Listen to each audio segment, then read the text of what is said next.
এখন আপনারা যে টুইটার অ্যাকাউন্টটা দেখতে পাচ্ছেন এটা হলো ফোর্ড ডাভিডি নামে একজন ইঞ্জিনিয়ারের।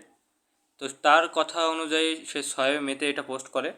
সে রাত্রে যখন ঘুমায় সেই টাইমে তার মাইক্রোফোনের অ্যাক্সেস হোয়াটসঅ্যাপ নিতে থাকে এবং সে সকাল 6টার সময় উঠে দেখে যে এই যে ইমেজটা আপনারা দেখতে পাচ্ছেন, ঠিক এমন একটা ইমেজ দেখতে পাই যে মাইক্রোফোন ইউজ করেছে, uses of microphone WhatsApp use করেছে। তো এই বিষয়টা তার কাছে একটু অন্যরকম লাগার কারণে সে বলেছে যে WhatsApp has been using the microphone in the background while I was asleep and since I woke up at 6 AM। ওকে, তো বিষয়টা টুইট করার পরে আমার সামনে আসলো। তো আসার এই জন্য আমি আপনাদের জানাচ্ছি। তো আসলেও হোয়াটসঅ্যাপ আমাদের মাইক্রোফোনটা আনওয়ান্টেডভাবে অ্যাক্সেস নিচ্ছে কিনা। যখন আমরা কথা বলি তখন তো এটা অ্যাক্সেস নেয়, কিন্তু উইদাউট আমরা যখন কলে থাকি না কিংবা ভিডিও কলে থাকি না তখন এটা অ্যাক্সেস নিচ্ছে কিনা। তো এখন এই বিষয়টা যখন হোয়াটসঅ্যাপের কাছে জানানো হয়, হোয়াটসঅ্যাপ বলে যে না, এমন কোনো বিষয় না, হয়তো অ্যান্ড্রয়েডে কোনো ভালনারেবিলিটির কারণে এমনটা দেখাইছে। তো অ্যান্ড্রয়েডের কথা অনুযায়ী যে অ্যান্ড্রয়েড আসলে এমন কোনো কিছু প্রবলেম ওদের নেই যে হোয়াটসঅ্যাপের এমন একটা প্রবলেম হবে। তো এখন বিষয়টা হলো অন্য অ্যাপ্লিকেশন, যেমন মনে করুন অনেক সময় আমরা অনেকগুলো অ্যাপ্লিকেশন ইউজ করি, তার ভিতরে উল্লেখযোগ্য ভিডমেট, তারপরে আপনার যেগুলো থার্ড পার্টি অ্যাপ্লিকেশন, যেগুলোর মাধ্যমে আপনারা বিভিন্ন ধরনের ভিডিও আপলোড করেন, ডাউনলোড করেন, ইউটিউবের ভিডিও, মানে যেগুলো রেস্ট্রিক্টেড ভিডিও, যেগুলো আপনার ডাউনলোড করা যায় না, ঠিক আছে, টিকটকের ভিডিও। তো ওই অ্যাপ্লিকেশনগুলো কিন্তু আপনার অনেক সময় অনেক ধরনের অ্যাক্সেস নিয়ে রাখে যেগুলো আমরা বুঝতে পারি না।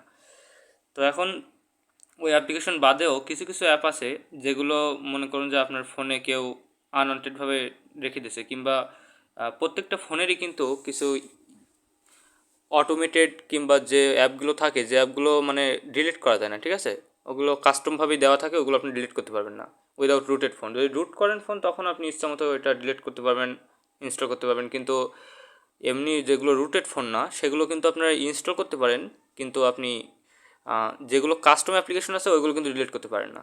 তো এই বিষয়ে একটু সতর্কতার জন্য এই ভিডিওটা আজকে তৈরি করা। তো যদি আপনাদের এমন মনে হয় যে কিছু অ্যাপ আপনাদের মাইক্রোফোনে অ্যাক্সেস নিচ্ছে, কিংবা এগুলো থেকে কীভাবে আপনি রক্ষা পাবেন, ঠিক আছে। তো এইটা করার, যদি হোয়াটসঅ্যাপ এটা করেও থাকে এটা কিন্তু তারা স্বীকার করেনি, কিন্তু যদি এটা করে থাকে তাহলে কিন্তু এটার একমাত্র কারণ হলো যে আপনার কাছ থেকে তারা যে আপনাদের কাছ থেকে যে ব্যবসা করা হয়। যেমন মনে করুন যে আমি একদিন চিন্তা করছিলাম যে একটা কোনো একটা ড্রেসের কথা চিন্তা করছিলাম, ঠিক আছে, তো সেই ড্রেসটা আমি ওই বিষয়ে কথা বলেছি ওই কারোর সাথে। তো সামাও ওইটা আমার সামনে পরবর্তীতে ফেসবুকের ভিতরে যখন ঢুকি তখন দেখতে পাচ্ছি যে ওরকম ধরনের অ্যাডভার্টাইজ আমার এখানে আসছে, ঠিক আছে, অ্যাড আসছে। তো এখন এই বিষয়টা কিন্তু একটু কোইন্সিডেন্ট না, এগুলো সরাসরি হলো করা হয়, এবং এগুলো মেসেঞ্জার ফ্রি হওয়ার একমাত্র কারণই হলো এটা, যে মেসেঞ্জারের মাধ্যমে আপনারা করতে পারবেন আপনাদের যে ফ্রি, যে আপনি উইদাউট এমবি যে আপনি মেসেঞ্জারে চ্যাট করতে পারেন, এটা কিন্তু শুধুমাত্র ওর কারণেই করা হয়, ঠিক আছে। তো আপনারা এটা অবশ্যই সতর্ক থাকবেন। তো কখনোই কোনো জিনিস ফ্রি যেগুলো থাকে ওর পিছনে অবশ্যই কোনো রহস্য থাকে, অবশ্যই কোনো বড় কোনো প্ল্যান থাকে। তো এই জন্য আপনাদের বলবো যে আপনারা অবশ্যই একটু ভেবেচিন্তে ইউজ করবেন, এবং সবসময় খেয়াল রাখবেন যে কোন অ্যাপ্লিকেশনটা আপনার নামানো উচিত, কোনটা নামানো উচিত না। আর যদি নামানো থাকেন, আমি একটা দেখাই দিই। মনে করুন যে আমি ইউটিউবের কথা চিন্তা করছি, তো ইউটিউবের ভিতরে আমি যদি এখানে এই যে আই আছে এখানে যদি যাই, এখানে দেখতে পাচ্ছেন যে পারমিশন কী কী আছে। তো এখান থেকে দেখতে পাচ্ছেন মাইক্রোফোনে পারমিশন আছে, ফাইলস, এইভাবে দেখবেন যে কোন কোন অ্যাপ্লিকেশন যেগুলো আপনার ট্রাস্টেড মনে হচ্ছে না, কিন্তু আপনার এমনকি কোনো দিন আপনার মাইক্রোফোন ইউজ করারও দরকার নেই, এমন কিছু কিছু অ্যাপ্লিকেশন আছে তারা মাইক্রোফোনে অ্যাক্সেস নিয়ে রেখেছে। তো বুঝবেন যে তারা কিন্তু আপনার কথা সবসময় রেকর্ড করে, সবসময় শোনে। আর ফাইলস, ক্যামেরা, তো এই বিষয়গুলো, এখন এই বিষয়টা একটু খেয়াল করুন, এই ইউটিউবের ক্যামেরার কী প্রয়োজন আছে? আমার তো মনে হয় না যে ইউটিউবে ক্যামেরার কোনো প্রয়োজনীয়তা আছে, ঠিক আছে। তো এটা ডোন্ট অ্যালাউ।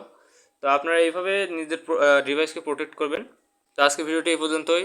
ভালো থাকুন, সুস্থ থাকুন, এবং পরবর্তী কোনো ভিডিওতে দেখা হবে। আসসালামু আলাইকুম।